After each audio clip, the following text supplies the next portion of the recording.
Hello guys, कैसे हैं आप सभी? वेलकम बैक टू जेआरएफ अड्डा। मैं प्रियांशी शर्मा, आपकी होम साइंस मेंटर, और इस सेशन में आपका स्वागत करती हूँ। सेशन को लाइक एंड शेयर, एंड जिसने चैनल सब्सक्राइब नहीं किया है तो कर लीजिए।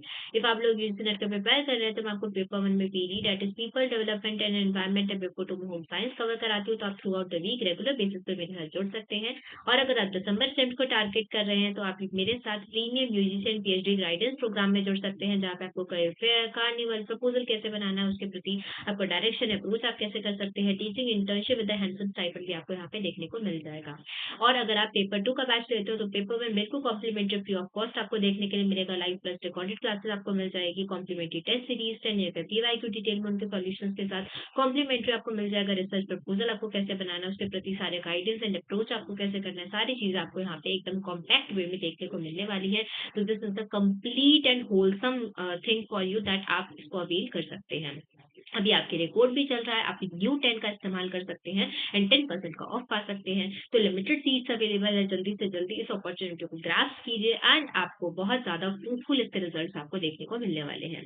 और ये हमारे डिफरेंट डिफरेंट सब्जेक्ट्स है, जहाँ पे हम आपको बहुत सारे सब्जेक्ट्स यहाँ पे ऑफर करते हैं, जहाँ पे आप बहुत सारे अलग अलग डिफरेंट डिफरेंट सब्जेक्ट्स हुए तो यहाँ पे आप अप्लाई कर सकते हैं। मैं आपको यहाँ पे होम साइंस कवर कराती हूँ, सपोर्ट पे भी आप बढ़िया तरीके से कॉल कर सकते हैं एंड अपनी क्वेरी को रिजॉल्व कर सकते हैं। तो आज हम बेसिकली बात करने वाले कि हमारे एक्चुअल में रोड मैप आपका क्या रहने वाला है, हमें कैसे चीजों को केटर आउट करना है। एग्जामिनेशन हो चुका है, अब दिसंबर चिप्स के लिए कैसे हम तैयारी स्टार्ट करें, सबसे बड़ा हमारे लिए क्वेश्चन मार्क यही है। ठीक है, अभी आधे बच्चे बैठे हुए हैं रिजल्ट के वेट में, आपको पता है एग्जामिनेशन अच्छा नहीं हुआ, यार पढ़ने का मन नहीं कर रहा है, दोबारा से क्या ही उठाएंगे, फिर से पढ़ना है, वही सेम एग्जाम है, फिर से हम पूरा पूरा सिलेबस उठाएं। कुछ आपके रिपीटर्स भी होंगे, कुछ आपके बिल्कुल एकदम नए से इस सीरीज को शुरू कर रहे हैं कि अभी हमको यूजीसी नेट का फर्स्ट टाइम एग्जामिनेशन देना है। तो यहाँ पे बहुत सारे अलग अलग तरीके के बच्चे होंगे।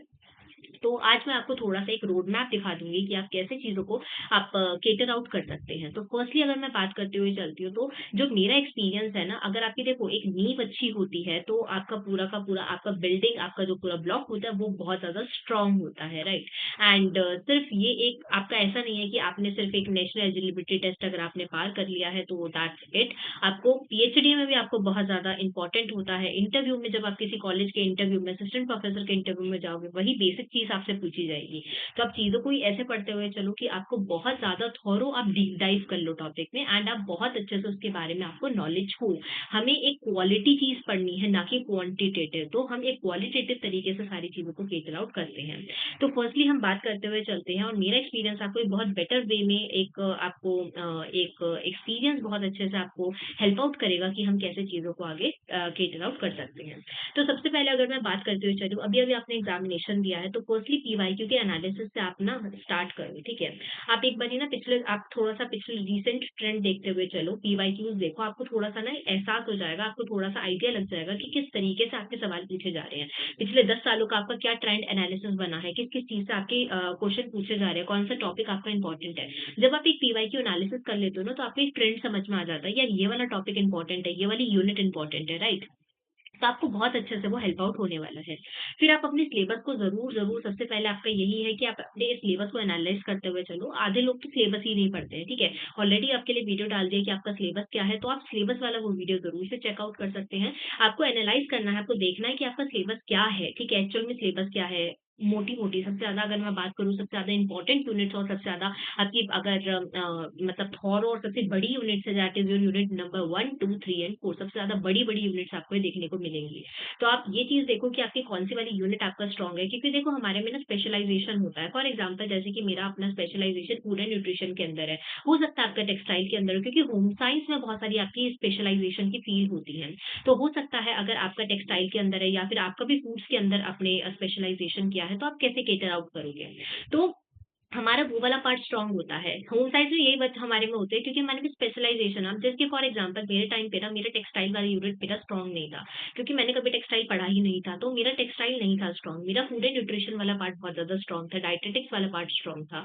तो मेरे को मेरी तैयारी के टाइम पे ये था कि हाँ, मेरे को टेक्सटाइल वाले में मेरे को काम करने की ज़्यादा ज़रूरत है, क्योंकि मेरे को वो नहीं आता है। तो सिमिलरली आपके साथ भी ये चीज़ होगी, तो आप ना अपना एक एक एरिया ऐसा ढूँढो जिसमें आपको सबसे ज़्यादा वर्क करने का नीड है। कौन-सा एरिया आपको ऑलरेडी आता है, कौन-सा एरिया आपको बहुत ज़्यादा नीड है काम करने का, तो उसपे काम करना स्टार्ट करो। फिर अपने रिसोर्सेज़ देखना स्टार्ट करो। आप अगर खुद से पढ़ना चाहते हो तो आप बहुत सारी बुक्स आप पढ़ सकते हैं। ऑलरेडी प्लेलिस्ट में आपको वीडियो मिल जाएगा कि आप कौन-कौन सी यूनिट के लिए कौन-कौन सी बुक आप परचेज़ कर सकते हैं। हमारे पास एक ना कोई ऐसा ऐसा फिक्स यूनिट नहीं है, एक ऐसा कोई फिक्स आपके पास बुक नहीं है जिसमें आपको सारी चीज़ें मिल जाएँगी। हमारे पास ना ऐसा टूटा-फूटा सिलेबस पड़ा हुआ है। कोई ऐसी बुक नहीं है जहाँ पे आपको एकदम न्यू ट्रेंड के हिसाब से आपको बिल्कुल अच्छे आपको क्वेश्चन आंसर मिल जाएँगे, पीवाईक्यू मिल जाएगी यूनिट वाइज़। बट जब मैं आपको अपने बैचेज़ में कराती हूँ, जैसे मैंने अभी फिलहाल अपने बैचेज़ में कराया था जून अटेम्प्ट के लिए, तो मैंने सेग्रीगेट किए थे सभी के लिए और आपको प्लेलिस्ट में भी मिल जाएगा। मैंने वाईटी पे भी बच्चों को बहुत सारे रिसोर्सेज़ प्रोवाइड कर दिए थे, जहाँ पे मैंने यूनिट वाइज़ सेग्रीगेट करके खुद से आपको बहुत सारे क्वेश्चन कराए थे एंड ट्राई किया था आपको मैक्सिमम सीक्वेंस वाले क्वेश्चन, मैच द फॉलोइंग वाले क्वेश्चन मैं आपको कैटर आउट करके आपका कॉन्फिडेंस बिल्ट अप करा पाऊँ, ठीक है? तो आपको अपने रिसोर्सेज़ गैदर करने हैं एंड रिसोर्सेज़ आप ऐसे मत बनाओ कि आपने पोथी-पत्र बिल्कुल छाप दिए, बुकें नहीं छापनी है हमको। आपको अपने ना बेसिकली नोट फॉर्मेट में आपको बनाना है, नोट मेकिंग करनी है। ऐसा नहीं करना है कि आप बिल्कुल ही बहुत लंबी-लंबी आप लाइनें लिख रहे हो कि एंड टाइम पे आप उसको खुद ही रिवाइज़ ना कर पाओ। नोट मेकिंग पे काम करो, पॉइंटर्स आप बना सकते हो, ठीक है? आप फ्लो चार्ट्स बनाते हुए काम करते हुए चलो, ठीक है? और आपको ना रिवीजन करनी है डेली बेसिस पे। It's very, very, very mandate कि आप रिवीजन भी उन टॉपिक्स का करते हुए चलो। ऐसा नहीं है बस आपने चीज़ों को लिख के रख दिया है। आपको उनको रिवाइज़ करना बहुत ज़्यादा इम्पोर्टेंट होता है। कंसेप्चुअल क्लैरिटी लेकर आओ, डीप डाइव कर जाओ टॉपिक के अंदर।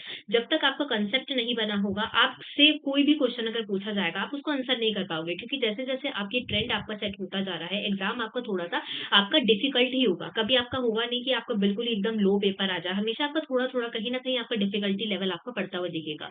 जैसे आपका दिसंबर अटेम्प्ट का आपका थोड़ा-सा हेवी पेपर आया था, ठीक है? बहुत सारे भर-भर के सीक्वेंस के क्वेश्चन थे।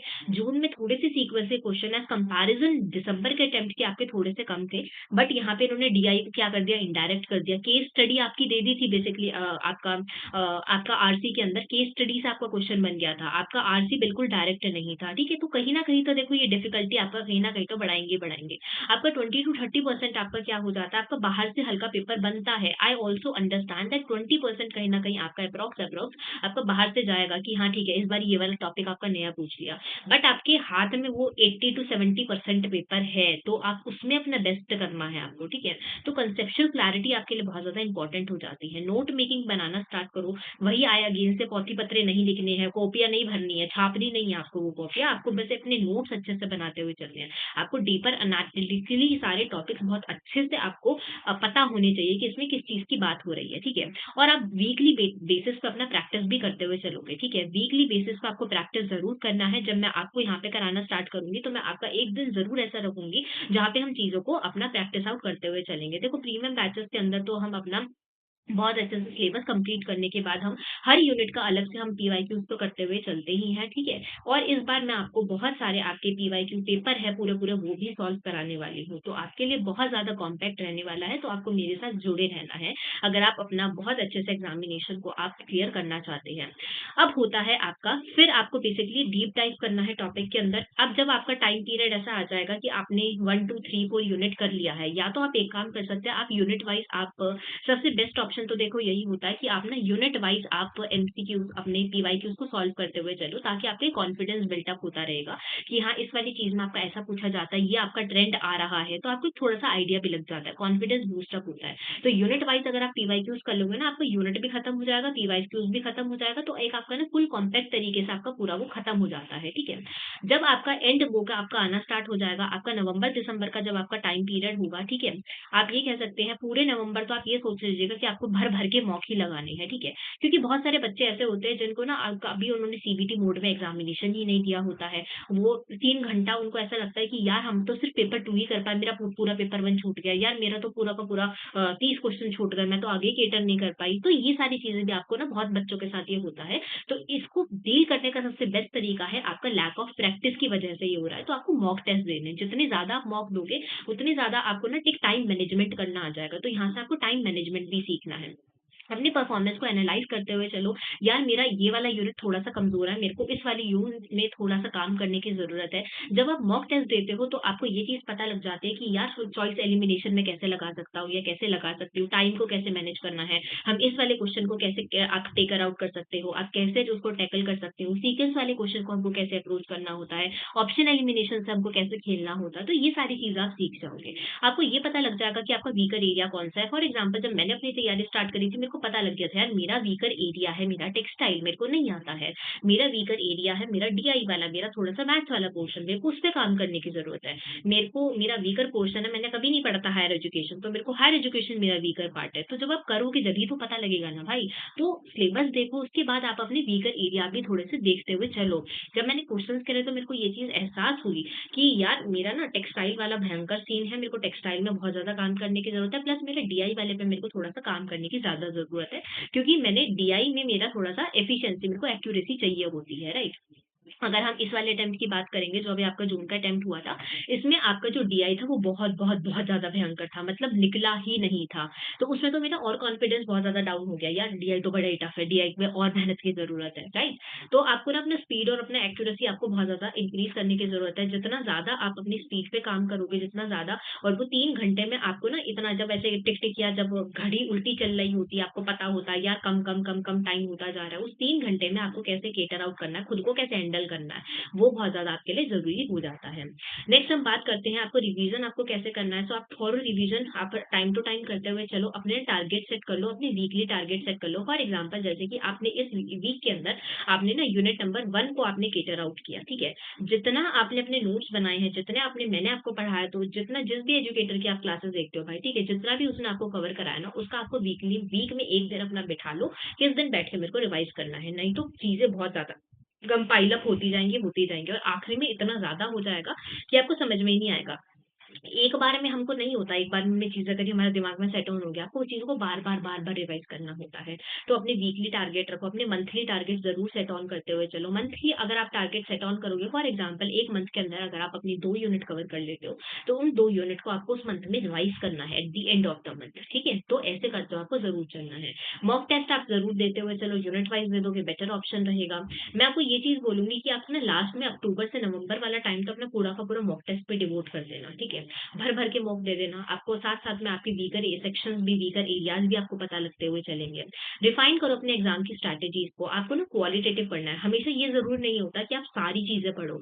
आपको आपको 300 में से 300 नंबर नहीं लाने हैं, राइट? आपको चीज़ें ऐसी पढ़नी है कि अगर आपको लग रहा है फॉर एग्ज़ाम्पल अगर मेरे को ऐसी चीज़ लगती है कि यार मैं कुछ भी कर लूँ, मैं कुछ भी कर लूँ, मैं अपना टेक्सटाइल वाला पोर्शन नहीं कवर कर सकती हूँ। मेरे को नहीं आता है टेक्सटाइल, तो एक काम करो ना टेक्सटाइल में जो आपके इम्पोर्टेंट टॉपिक्स है, जैसे आपका क्या होता है, जैसे आपका ट्रेडिशनल टेक्सटाइल जो होता है, उससे आपका मैंडेट क्वेश्चन होता है। ऑलरेडी वीडियो डाल चुकी हूँ कि इम्पोर्टेंट टॉपिक्स आपके हर यूनिट के कौन-कौन से होते हैं। तो वही टॉपिक आप एक बार वीडियो ज़रूर जाके देख लेना और टेक्सटाइल से वही-वही आप टॉपिक करते हुए चले जाओ।